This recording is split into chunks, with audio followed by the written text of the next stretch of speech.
গল্পটি শুনতে কানে হেডফোন ব্যবহার করবেন। আমার ছোট দেওরের সাথে আমার খুবই ভালো সম্পর্ক ছিল। সে বাড়ির সবারই আদরের ছিল। আমিও তাকে ছোট মনে করে জড়িয়ে ধরে আদর করতাম। সে রোজ রাতে আমার ঘরে আসতো, অনেক গল্প করত। কিন্তু যখনই আমার স্বামী কাজ থেকে ঘরে ফিরতো, দেওর নিজের ঘরে চলে যেত। একদিন আমার শ্বশুরবাড়ির সবাই এক আত্মীয়ের বিয়েতে গেছিল। সেদিন আমি আমার দেওরকে বাচ্চা ভেবেই আমার ঘরে শুতে দিয়েছিলাম। তারপর আমার দেওর যা করলো, সেটা শুনলে তো আপনার গায়ের রোম খাড়া হয়ে যাবে। কেননা আমার দেওর আমার সাথে মাত্র 2 দিন হয়েছে আমার বিয়ে হয়েছে। আমার শাশুড়ি আমার ছোট দেওরকে আমার ঘরে নিয়ে এসে বলল, যখন থেকে তোমার বিয়ে হয়েছে তখন থেকেই রাজেশ আমাকে পাগল করে দিচ্ছে তোমার সাথে আলাপ করিয়ে দেওয়ার জন্য। আমার দেওরের বয়স 15 বছর। সে মায়ের কথা শুনে মায়ের পেছনে দাঁড়িয়ে মায়ের আঁচল ধরে লজ্জা পাচ্ছে আর মুচকি মুচকি হাসছে। শাশুড়ি বলল, যবে থেকে তোমার অজয়ের সাথে বিয়ে পাকা কথা হয়ে গেছে, তবে থেকেই রাজেশ আমাকে বলছে, মা আমাকে বৌদির সাথে আলাপ করিয়ে দাও, বন্ধুত্ব করিয়ে দাও। আসলে বিয়েটা 2 মাসের মধ্যে এত তাড়াহুড়ো করে হলো যে আমি কোনো দিকে খেয়াল দেওয়ারও সময় পাইনি। এ আবার আমাকে 2 দিন ধরেই বলছে, মা আমাকে বৌদির সাথে আলাপ করিয়ে দাও। সব শুনে রাজেশ তখনও মায়ের পেছনে দাঁড়িয়ে লজ্জা পাচ্ছিল আর লাজুক চোখে আমার দিকে দেখছিল। আমি হেসে রাজেশের দিকে হাত বাড়িয়ে দিলাম। আমি এই বাড়ির বড় বউ ছিলাম।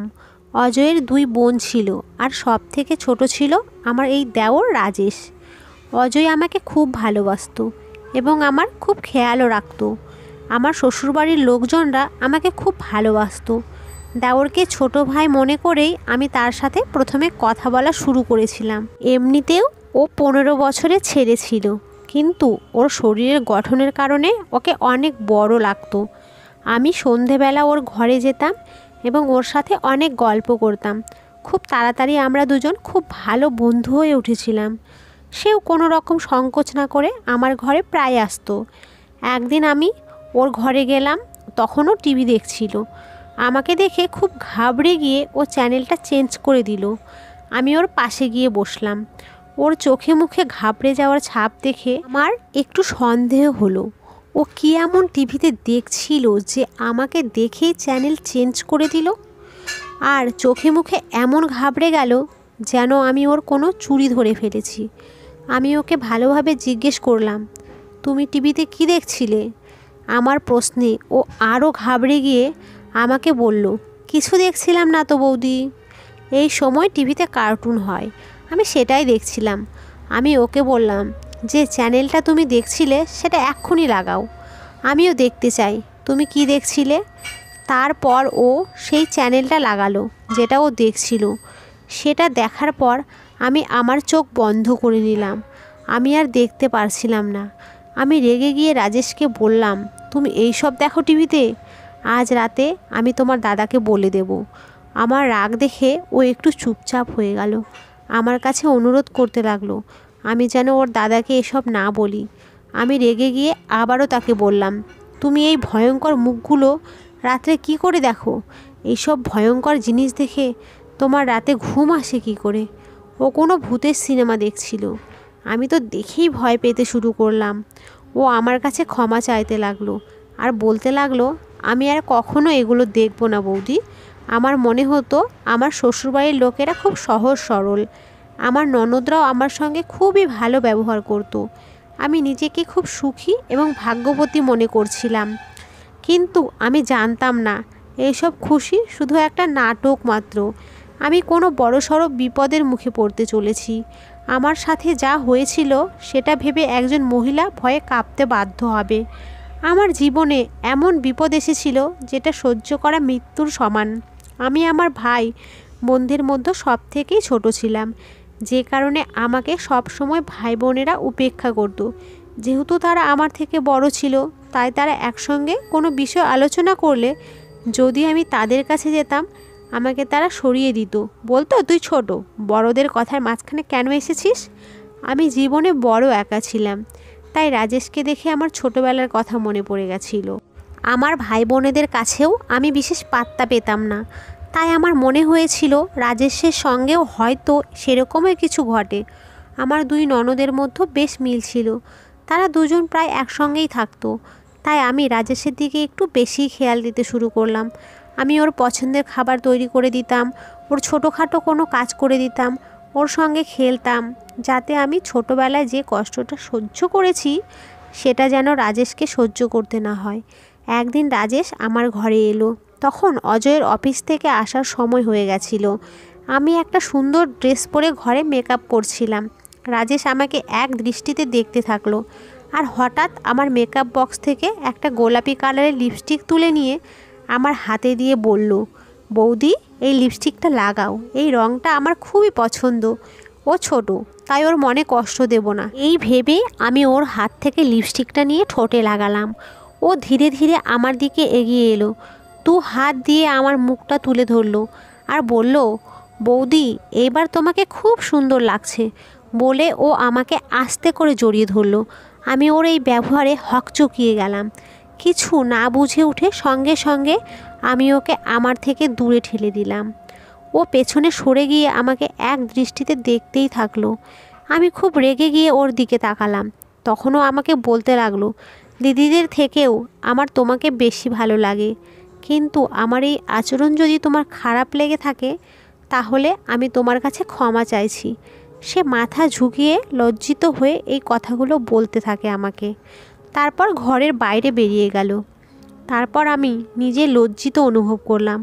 ও আমাকে বড় দিদির মতো মনে করে, তাই হয়তো আমাকে জড়িয়ে ধরেছিল।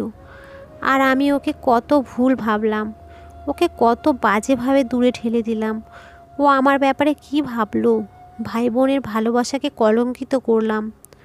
আমি এখন আমার কাছে খুব লজ্জা লাগছে। এই ভেবে আমি পরের দিন আবার ওর সাথে আগের মতো ব্যবহার করতে শুরু করলাম। ও সারাদিন আমার সঙ্গে কাটালো। ও কোনো সংকোচ না করে আমার গলা জড়িয়ে ধরেছিল, নিজের মুখ আমার মুখের খুব কাছে আনছিল। জানি না কেন আবারও ওর এই চালচলন আমার ঠিক লাগছিল না। আমার মনে হতো আমার সাথে কিছু একটা খারাপ হচ্ছে।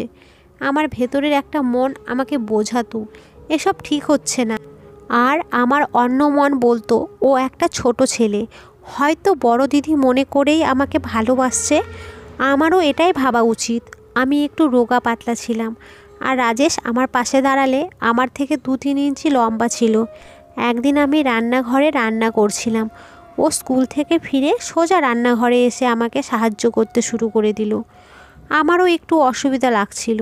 আমি গরম উনুনের সামনে দাঁড়িয়ে রুটি বানানোর সময় ঘামে পুরো ভিজে গেছিলাম।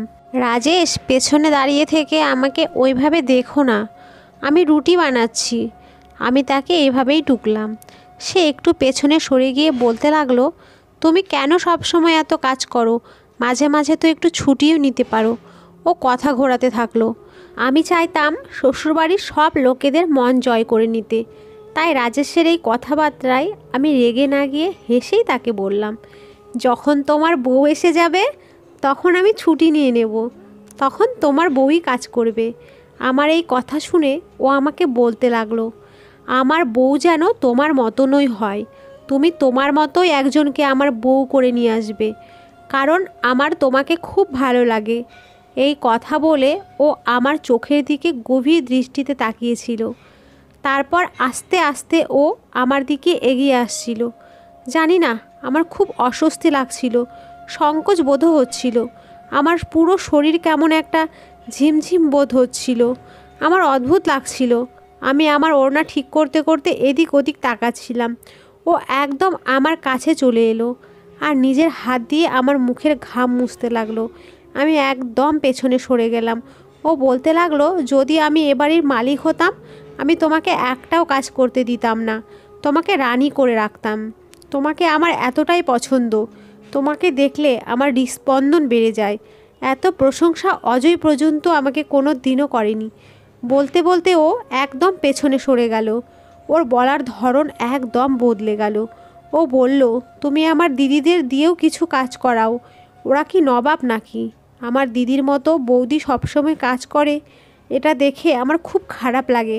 আর আমার দিদিরা সারাদিন বসে বসে টিভি দেখে। ও কথা ঘোরানোর ওস্তাদ ছিল। ও 1 মিনিটে নিজের কথা ঘুরিয়ে ফেলতে পারতো। আমার মনে হচ্ছিল আমি ওর কথায় ফেঁসে যাচ্ছিলাম। কিন্তু এইবার আমি খুব কঠোরভাবেই ওকে বললাম, যাও গিয়ে স্কুলের ড্রেস চেঞ্জ করো, আমি রুটি বানিয়ে খেতে দিচ্ছি। ও রান্নাঘর থেকে বাইরে বেরিয়ে গেল। আমি তখন একটু শান্তির নিঃশ্বাস ফেললাম। আমি কয়েকদিন ওকে দেখে একটু ভয় ভয় পেতে লাগলাম, কেননা ওর নজর আমার ভালো ঠেকছিল না। অনেক কিছু ভাবার পর একদিন আমি অজয়কে বললাম, রাজেশ এবার বড় হচ্ছে, তো ওর চালচলনে বদল আনা দরকার। সবার সাথে কেমনভাবে কথা বলতে হয় এটা ওকে শিখতে হবে। কিন্তু ও বাচ্চাদের মতো আচরণ করে। যেমন করে ও মাকে জড়িয়ে ধরে, তেমন করে ও আমাকেও জড়িয়ে ধরে। অজয়, আমার এগুলো ভালো লাগছে না। আমি অজয়কে এইসব কথা এই কারণেই বলছিলাম যাতে ও রাজেশকে একটু বোঝায়। আমি কারোর চোখে খারাপ হতে চাইছিলাম না। আমি যদি রাজেশকে বকতাম তাহলেও আমার ননদ আর শাশুড়িকে গিয়ে ওকে বকা দেওয়ার কথা বলে দিত। তখন তারা ভাবতো আমি সবার মনের মধ্যে বিষ ঢালছি। অজয় রাজেশকে বারণ করলে তাহলে নিশ্চয়ই রাজেশ রান্নাঘরে আসা বন্ধ করে দিত। শ্বশুরবাড়িতে বৌমা যদি একটু অন্যরকম ব্যবহার করে তাহলে সবাই তাকে অন্য চোখে দেখে। কিন্তু এটা কেউ বোঝার চেষ্টা করে না সে ওরকম ব্যবহার কেন করছে। আর সবাই বৌমাকে দোষ দিতে থাকে। সে হয়তো একলা থাকার জন্য এই ধরনের ব্যবহার করছে। তাই আমি কাউকে সহজভাবে কথাগুলো বলতে পারতাম না। তাই আমি চাইতাম অজয় যেন রাজেশকে বোঝায়। কিন্তু অজয় আমার কথাগুলো শুনে হাসতে লাগলো আর বলতে লাগলো, তুমিও না অদ্ভুত ধরনের কথা বলো। আরে এত ছোট বাচ্চা, ও হয়তো মায়ের মতো ভেবেই তোমাকে একটু জড়িয়ে ধরছে, আর তুমি এইটুকু কথাকে কত বড় করছো। অজয় এগুলোকে খুব সহজ কথা মনে করে পাত্তা দিল না। আমি ভাবতে লাগলাম, আমি এই বিষয়ে কার সাথে কথা বলবো। এটা ঠিক যে ও আমাকে বৌদি মনে করে, আমিও ওকে ভাই মনে করি। ওর তাকানোর ধরন এবং কথাবার্তা খুবই অচেনা লাগে আমার। এগুলো তো মা ভাই বোনদেরই ওকে বোঝানো উচিত। এটা একদমই ঠিক, বৌদি দিদির মতোই হয়, কিন্তু সেখানে কিছু সীমা থাকে। আমি তারপরে একটু ভয়ে ভয়ে আমার শাশুড়ির সাথে রাজেশের ব্যাপারে কথা বললাম। সেও আমার কথা শুনে হাসতে লাগলো আর বলতে লাগলো, তুমি এতটাই ভালো যে আমরা তোমার ফ্যান হয়ে গেছি। আমি তো এখন এটাই চাই যে আমার আরেকটা বৌমাও যেন তোমার মতোই হয়। আমার শাশুড়ি তো এই বিষয়ে একটা অন্য মানে করে দিল। আমি চুপ হয়ে গেলাম। আমার শাশুড়ির এই বেপরোয়া ভাব আর আমার স্বামীর সব কথাকেই হালকাভাবে নেওয়া স্বভাব, এর খুব খারাপ ফল আমাকে ভোগ করতে হয়েছিল। এরপর আমি নিজেই ভেবে নিলাম আমাকে কি করতে হবে। আমি রাজেশের সঙ্গে সহজভাবে মেলামেশা বন্ধ করে দিলাম। আমি ওর ঘরে যাওয়া বন্ধ করে দিলাম। আমি ওর সঙ্গে বেশি কথা বলাও বন্ধ করে দিলাম। সেটাও বুঝতে পারছিল। ও একদিন আমাকে বলল, আমার কোনো ব্যবহারে কি তোমার খারাপ লেগেছে বৌদি? আমি বললাম, না তা না। তাহলে তুমি আমার সঙ্গে কথা বলো না কেন? আমি তাকে বললাম, আজকাল আমি কাজে একটু বেশি ব্যস্ত হয়ে পড়েছি। আমার কথা শুনে ও আমার দিকে এক দৃষ্টিতে তাকিয়ে রইল আর হেসে বলল, তোমার মুখের এই কালো তিলটা আমার খুব ভালো লাগে। মন চায় সারা দিন তোমাকে আমি দেখতেই থাকি। আমি ওকে ভালোভাবে বুঝিয়ে বললাম, আমার দিকে ওইভাবে তাকিয়ে থেকো না।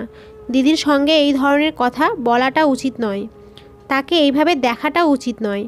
আমার কথা শুনে ও নিজেকে সামলে নিল আর সেখান থেকে চলে গেল। কিছুদিন ধরে আমার শরীরটা ভালো যাচ্ছিল না, মাঝে মাঝে মাথা ঘুরে যাচ্ছিল। যখন অজয় আমাকে ডাক্তারের কাছে নিয়ে গেল তখন জানতে পারলাম আমি মা হতে চলেছি। খবরটা পেয়েই আমার শ্বশুরবাড়ির সবাই খুব খুশি হয়ে গেল। সবাই আরও বেশি করে আমার খেয়াল রাখতে শুরু করলো। কিন্তু ডাক্তার আমাকে কিছুদিন বেড রেস্ট দিয়েছিল। তখন থেকে বাড়ির সব কাজ আমার 2 ননদ এবং আমার শাশুড়ি করতে লাগলো এবং আমার বেশিরভাগ সময় ঘরে কাটতে লাগলো। একদিন রাতে আমার শাশুড়ি, ননদ, স্বামী সবাই আমাদের এক আত্মীয়ের বিয়েতে যাওয়ার জন্য তৈরি হচ্ছিল। যেহেতু বিয়ে বাড়িটা পাশের গ্রামেই ছিল আর ডাক্তার আমাকে বেশি হাঁটাচলা করতে বারণ করছিল, তাই আমি সেখানে গেলাম না। জানি না কেন রাজেশ পরীক্ষার বাহানা দিয়ে বাড়িতে থেকে গেল। আমি আমার বাপের বাড়ি চলে যাব ভাবছিলাম, কিন্তু যেহেতু রাজেশ বাড়িতে থেকে গেল, তাই আমার শাশুড়ি বলল আমরা রাতেই ফিরে আসব, বিয়ে তো সন্ধ্যের মধ্যেই শেষ হয়ে যাবে। যেহেতু আমি বাড়ির একজন ভালো বউ হতে চেয়েছিলাম, তাই শাশুড়ির কথা রাখার জন্য আমি বাড়িতে থেকে গেলাম। রাতের খাওয়ার পর আমি নিজের ঘরে চলে গেলাম, দরজা লক করে দিলাম। আমার খুব ঘুম পাচ্ছিল। অজয়, শাশুড়ি ওরা সবাই বিয়ে বাড়ি থেকে বেরোবেই এমন সময় আকাশ মেঘ কালো করে অন্ধকার করে এলো। এত জোরে ঝড় বৃষ্টি হতে লাগলো যে অজয় বলল আমাদের এখানে থেকে বেরোনো খুব মুশকিল, আমরা কাল সকালে আসতে পারবো। সে আরও বলল জোরে মেঘ ডাকলে, ভারী বৃষ্টি হলে রাজেশ খুব ভয় পায়, ও বাড়িতে একা আছে, ও যেন ভয় না পায়। তুমি রাজেশকে নিজের ঘরে শুতে নিও। অজয়ের এই কথাটা আমার ভালো লাগলো না। আমি কেন রাজেশকে আমার ঘরে শুতে নেব? আমি অজয়কে বললাম রাজেশ এতটাও ছোট নয় যে বৃষ্টিতে ভয় পাবে, ওকে আমার ঘরে শুতে নেওয়া আমার মোটেই পছন্দ হচ্ছে না। অজয় এইবার রেগে গিয়ে আমাকে বলল তুমি কি সব সময় রাজেশ বড় হয়ে গেছে এই সবই চিন্তা ভাবনা করো? ও এখনও ছোট আছে, ওর চিন্তা ভাবনাও এখনও বাচ্চাদের মতোই আছে। দয়া করে আমার সাথে তর্ক করো না, যা বলছি সেটাই করো। এই বলে অজয় ফোন কেটে দিল। কিন্তু তবুও আমি রাজেশকে আমার ঘরে রাখলাম না, আমি শুয়ে পড়লাম। কিন্তু জানি না রাত তখন কটা হবে। এত জোরে মেঘ ডাকলো, মনে হলো কোথাও যেন বাজ পড়েছে। আমিও ভয় পেয়ে উঠে বসে পড়লাম। এমন সময় লাইটও চলে গেল। হঠাৎ করে কে যেন আমার দরজায় জোরে ধাক্কা দিয়ে উঠল। আমি আরও ভয় পেয়ে গেলাম। রাতের অন্ধকারে ঠিকমতো কিছুই দেখা যাচ্ছিল না। আমি জিজ্ঞাসা করলাম কে বাইরে? বাইরে থেকে আওয়াজ এলো, বৌদি আমি রাজেশ। বৌদি আমি রাজেশ, তাড়াতাড়ি দরজা খোলো। বৌদি আমার খুব ভয় করছে। আমি অন্ধকারের মধ্যে কোনো রকমের দরজার কাছে পৌঁছালাম। আমার কোমরে সমস্যা ছিল, আর কিছুদিন ধরে আমি দুর্বলও বোধ করছিলাম। দরজা খুলে দেখলাম রাজেশ হাতে টর্চ নিয়ে ভয়ে জড়সড় হয়ে দাঁড়িয়ে আছে। ও বলতে লাগলো আমার খুব ভয় করছে বৌদি। ওর চোখ মুখে স্পষ্ট ভয়ের ছাপ ছিল। অজয় আমাকে বলেছিল ওকে আমার ঘরে শুতে নিতে, আর ওই এখন খুব ভয় পেয়েছে বলে মনে হচ্ছিল। আমি ওকে ঘরের ভেতরে ঢুকতে নিলাম। ও ঘরে ঢুকে দরজা বন্ধ করে দিল। আমার ভয় লাগছে বলেই ও আমাকে শক্ত করে জড়িয়ে ধরলো। এই সময় সত্যিই মনে হচ্ছিল ও খুব ভয় পেয়েছে। আমি ওকে একদম ছোট বাচ্চাদের মতো বোঝাতে লাগলাম, কিচ্ছু হবে না, তোমার কিচ্ছু হবে না, এই তো আমি আছি তোমার পাশে। ওকে বোঝাতে আমাকে অন্য রকমভাবে আরও শক্ত করে জড়িয়ে ধরছে। আমি ভাবলাম হয়তো ও ভয়ের চোটে আমাকে মা বা দিদির মতো মনে করে জড়িয়ে ধরছে। কিন্তু কিছুক্ষণ পরে আমি ভালোভাবে বুঝলাম যে ও আমাকে অন্য কোনো মতলব নিয়ে জড়িয়ে ধরছে এবং ও আমার থেকে অন্য কিছু আশা করছে। আমি ওকে ঝটকা দিয়ে ঠেলে দিলাম, নিজেও অনেকটা সরে গেলাম। এমন সময় লাইট চলে এলো। বৃষ্টিটা অনেক কমেছে বলে মনে হলো। আমি রাজেশের দিকে তাকালাম। ওর চেহারায় একটা বদল অনুভব করলাম। ওকে দেখে একটুও ভয় পাচ্ছে বলে মনে হলো না। আমি ওকে বললাম এবার ঝড় বৃষ্টি থেমে গেছে, যাও নিজের ঘরে যাও, এখন আর ভয়ের কোনো কারণ নেই। কিন্তু ও মুচকি হেসে বলল আমার হৃদয়ে যে ঝড় উঠেছে সেটা এখনও থামেনি, একবার সেটা থেমে যাক আমি চলে যাব। আমি ওর কথা শুনে জড়সড় হয়ে গেলাম। কোনো দিক থেকে আমার ওকে 15 বছরের বাচ্চা বলে মনে হচ্ছিল না। ওর চালচলন কথাবার্তা মোটেই বাচ্চাদের মতো ছিল না। ও আমার দিকে এগিয়ে আসতে লাগলো। রাজেশ, এ কেমন ধরনের কথা বলছো তুমি? আমি তোমাকে কতবার বুঝিয়েছি বড় দিদির সঙ্গে এই ধরনের কথা বলা উচিত নয়। ও হাসতে হাসতে বলতে লাগলো, কোন দিদি? কেমন দিদি? আমার তো শুধু দুটোই দিদি আছে। তোমাকে দেখেই আমার পছন্দ হয়ে গেছিল। আমি তো শুধুমাত্র তোমার কাছে আসার বাহানা খুঁজতাম। তোমার সঙ্গে থাকতে আমার খুবই ভালো লাগতো। ওর কথাগুলো আমার কানের মধ্যে এমনভাবে ঢুকছিল যেন আমার কানের মধ্যে কেউ গরম পারদ ঢেলে দিচ্ছে। এই সময় রাজেশের মধ্যে আর একজন প্রাপ্তবয়স্ক পুরুষের মধ্যে পার্থক্য করা মুশকিল ছিল। আমি চেঁচিয়ে উঠে তাকে বললাম, লজ্জা করে না? তুমি তোমার মায়ের মতো বৌদির ওপরে খারাপ নজর রাখো?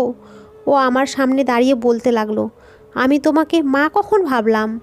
আমি তোমাকে খুব ভালোবাসি। এই কথা আমি তোমাকে অনেকবার বলেছি, তুমি হয়তো সে কথা ভুলে যাচ্ছ। আমি তাকে আমার থেকে দূরে সরাতে চাইলাম, কিন্তু জানি না আমি তার শক্তির কাছে হার মেনে যাচ্ছিলাম। আর তাছাড়া আমি সেই সময় গর্ভবতীও ছিলাম। ঘরের আলো নিভে গেল, আর সেই সঙ্গে সঙ্গে আমার ভাগ্যও সেই রাতে অন্ধকার হয়ে গেল। আমার কোনো বারণই সে শুনল না। সেই রাত আমার জন্য এক কালো অন্ধকার রাত হয়ে রইল। রাজেশ সব সীমা পার করে আমার সতীত্বের মুখে কালি মাখিয়ে দিল। আমি ব্যথা যন্ত্রণায় খুব কষ্ট পাচ্ছিলাম। রাজেশ একজন হৃদয়হীন মানুষের মতো আমার চোখের সামনে দাঁড়িয়েছিল আর আমাকে বলছিল, যদি তুমি কাউকে কিছু বলো তাহলে তার পরিণামের জন্য তুমি নিজেই দায়ী থাকবে। এখন আমি রাজেশের মুখটা পর্যন্ত সহ্য করতে পারছিলাম না। আমি দু ধরনের যন্ত্রণা সহ্য করছিলাম। একটা যন্ত্রণা আমার পেটের মধ্যে হচ্ছিল, আর একটা আমার সামনে বসে থাকা 15 বছরের পুরুষের প্রতি আমার ঘৃণা হচ্ছিল। আমি তাকে বললাম, চলে যাও আমার চোখের সামনে থেকে। আমি তোমার সব কথা অজয়কে বলবো, তোমার মা দিদিদের বলবো, যারা তোমাকে বাচ্চা মনে করে। ও আমার কথা শুনে একটু না ঘাবড়ে আমাকে বলল, তুমি তোমার এই শখটাও পুরো করে দেখতে পারো। তোমার কথা কেউ বিশ্বাস করবে না। আমি এই ঘরের ছেলে, আমার উপর কেউ কখনো দোষারোপ করবে না। যদি তুমি নিজেকে বাঁচাতে চাও তাহলে নিজের মুখ বন্ধ রাখো। আমি ঘৃণার চোখে তার দিকে তাকালাম। সে ঘর থেকে বেরিয়ে গেল। আমি ফুপিয়ে ফুপিয়ে কাঁদতে লাগলাম। রান্নাঘর থেকে ছুরি নিয়ে এসে রাজেশকে খুন করতে মন চাইল। দেওর বৌদির একটা সুন্দর সম্পর্ককে ও কলঙ্কিত করেছে। কলিং বেল বাজতেই আমি যন্ত্রণায় কাতরাতে কাতরাতে দৌড়ে গেলাম। দরজা খুলে দেখি অজয়, আমার শাশুড়ি ও ননদেরা দাঁড়িয়ে আছে। আমি অজয়কে দেখে কাঁদতে লাগলাম। আমার পেটের যন্ত্রণা আরও বাড়তে লাগলো। আমার পেটের যন্ত্রণা ধীরে ধীরে এত বাড়তে লাগলো যে আমি যন্ত্রণায় ছটপট করতে লাগলাম। অজয় আমাকে নিয়ে অস্থির হয়ে উঠল। আমার চোখের সামনে সব কিছু কেমন অন্ধকার হয়ে গেল। আমি অজ্ঞান হয়ে মাটিতে পড়ে গেলাম। যখন আমার জ্ঞান ফিরল তখন রাজেশ আমার বাম পাশে বসেছিল, আর আমার শাশুড়ি আমার মাথার পাশে বসেছিল। বৌমা, যখন তোমাকে বিশ্রাম নিতে বলেছিলাম তখন তুমি কেন ঘরের সব কাজ করতে গেছিলে? খাবার তো আমিই বানিয়ে দিয়ে গেছিলাম। দেখো, আজ তোমার কাজ করার ফল। বাচ্চাটার কিছু হয়নি, এই আমাদের ভাগ্য ভালো। এখন থেকে আমি তোমাকে বিছানা থেকে উঠতে দেব না। এই সব মিথ্যে কথা নিশ্চয়ই রাজেশ ওদের বলেছিল। আমি কাঁদতে লাগলাম। আমার শাশুড়িকে বললাম, আমার সাথে কি হয়েছে আপনারা তো জানেন না। এরপর কিছু বলে ওঠার আগে আমি দেখলাম দরজা দিয়ে আমার ননদ এসে ঘরের ভেতর দাঁড়ালো। রাজেশ বলল, মা, তোমরা তো বলেছিলে বৌদি খুব সাহসী, কিন্তু এ তো দেখছি আমার থেকেও ভীতু।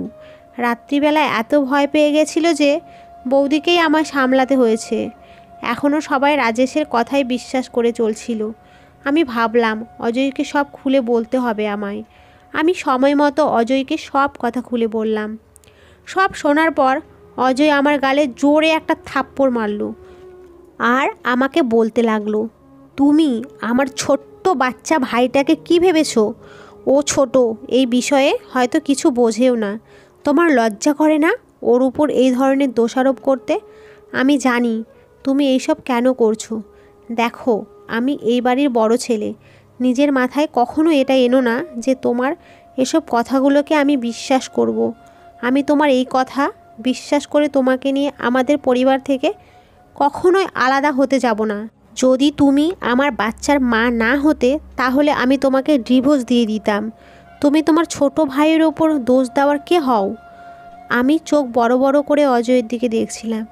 এটা কি সেই অজয় যে আমাকে একসময় খুব ভালোবাসতো, নাকি ওর ভালোবাসাটা আমার উপর এই জন্যই ছিল যাতে আমি ওর বাড়ির সব লোকেদের খেয়াল রাখি, আর আমি কিনা হেসে হেসে ওর ভাইয়ের এই নোংরা ব্যবহার সহ্য করছিলাম। অজয়দের বাড়িতে আমার জায়গা কোথায় তা আজ আমি বুঝে গেছিলাম।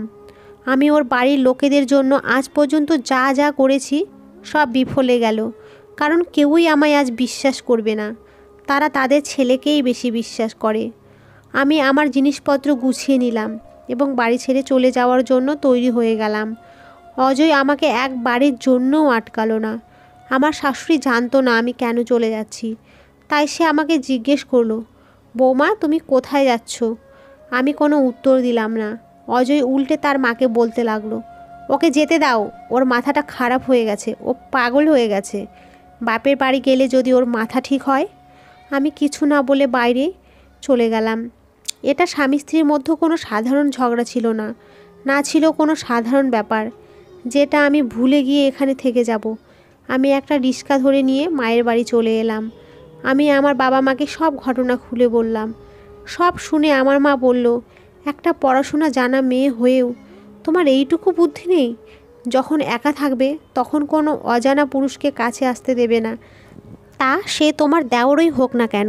দেওরকে নিজের কাছের মানুষ মনে করে কখনো আলাদাভাবে হাসি ঠাট্টা করতে নেই। দেওর বৌদির এই গোপন কথাবার্তা সম্পর্ক পরে অন্য রূপ নিয়ে নেয়। তুমি কেন ওকে নিজের কাছে আসতে দিয়েছ? আমার মা আমাকে বলল, তোমার যখন প্রথম থেকে ওর আচরণ ব্যবহার ভালো লাগতো না, তাহলে কেন তুমি ওর সঙ্গে দূরত্ব রাখোনি?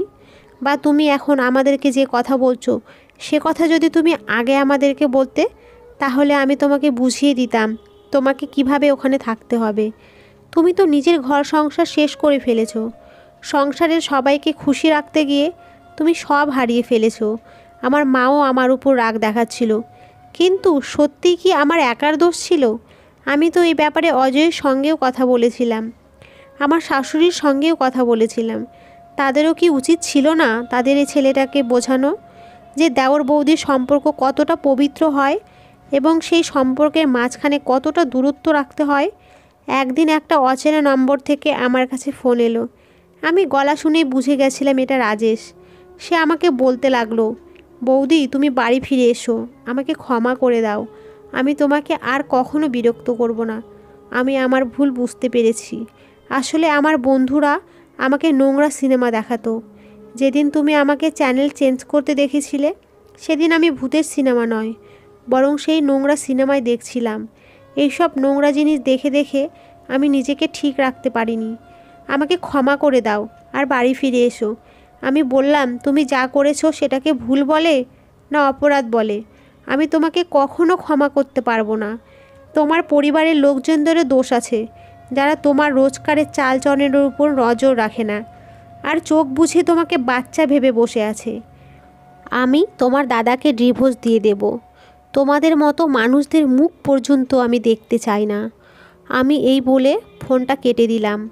কিছুদিন পর আমার ছেলে হলো আর আমি অজয়কে ডিভোর্স দিয়ে দিলাম। এই ধরনের সম্পর্কের পরিণাম এমনটাই হয়। বন্ধুরা, এটা একটা কাল্পনিক গল্প। পৃথিবীতে এমন মানুষও আছে যে কিছু কিছু পবিত্র সম্পর্ককে বোঝে না। এর মানে এই নয় যে সব মানুষও এরকম। আপনাদের কি মনে হয় সব মানুষের মধ্যে এমন মনুষ্যত্ব বিরাজ করে? কমেন্ট করে জানাবেন। চ্যানেলটি সাবস্ক্রাইব করার অনুরোধ রইল। ধন্যবাদ।